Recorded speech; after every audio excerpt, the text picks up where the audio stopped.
C'est le Radio Cote et son électron libre sur le 104.8, l'émission déjantée du mercredi soir. Alors, monte le son. Salut tout le monde, alors j'espère que vous allez bien, en tout cas moi ça va super. Aujourd'hui, pour cette chronique, je voudrais vous parler d'un sujet qui me tient à cœur, à moi, grand romantique de ce Cote où règne l'apathie et l'indolence à outrance. Les plus perspicaces d'entre vous l'auront sans doute compris, je vais vous parler de la fête des amoureux, j'ai nommé la Saint-Valentin. Alors perso, je suis pas très fan de cette fête, en vérité, malgré mon âme d'idéaliste, de rêveur, mon tempérament sentimental, enfin c'est ce que dit mon horoscope en tout cas. Je trouve que le fait de faire culpabiliser tous les célibataires, de ne pas être en couple et d'avoir une date précise pour le faire, c'est quand même pas très sympa.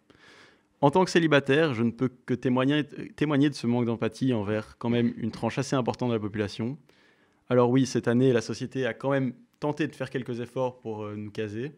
Mais bon, jamais de la vie, en tant que branleur que je suis... Je suis curieux de savoir quels efforts, dis-moi. Mais attends, ils ont quand même promis un abonnement Tinder Gold pour tous ceux qui faisaient 7 km sur l'application Adidas. Mais du coup, ouais, non, c'est totalement hors de question pour moi, étant donné... Tu les as fait ou pas? Non, c'est mort. Ouais, Mec, c'était dimanche, c'est la grasse mat le dimanche, c'est rien faire, tu vois. Et donc, ensuite, on peut aussi parler du programme TV de ce dimanche, car oui, si vous êtes célibataire et que vous n'êtes pas encore convaincu que ce que vous faites, c'est pas bien, les chaînes de télé seront là pour vous rappeler ô combien c'est important d'être accompagné dans la vie. Je vous ai donc concocté un petit top 3 des meilleurs programmes de ce dimanche qui vous feront songer à ne plus jamais renouveler votre abonnement à cette antiquité qu'est la télévision. En bas de ce classement, on retrouve les comédies françaises low cost, où globalement c'est toujours le même scénario.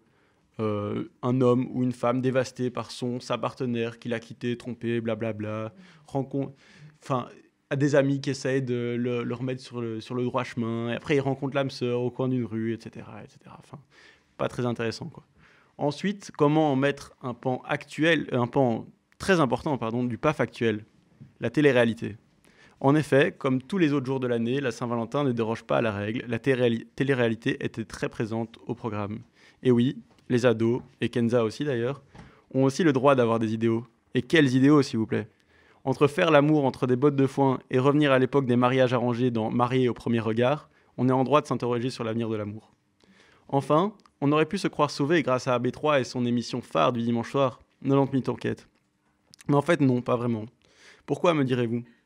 L'émission suivant généralement des policiers dans l'exercice de leurs fonctions, où ils arrêtent des dealers, ils interviennent lors de prises d'otages, etc., traitait ce dimanche de comment bien réussir son mariage. Donc pas trop leur ligne éditoriale habituelle. Après, Bref. Certains diront qu'un mariage, c'est un peu une prise d'otage, quoi. On peut discuter là-dessus, je pense que certaines personnes seront d'accord avec toi. Bref. Tu en fais partie, bien sûr. Bien sûr.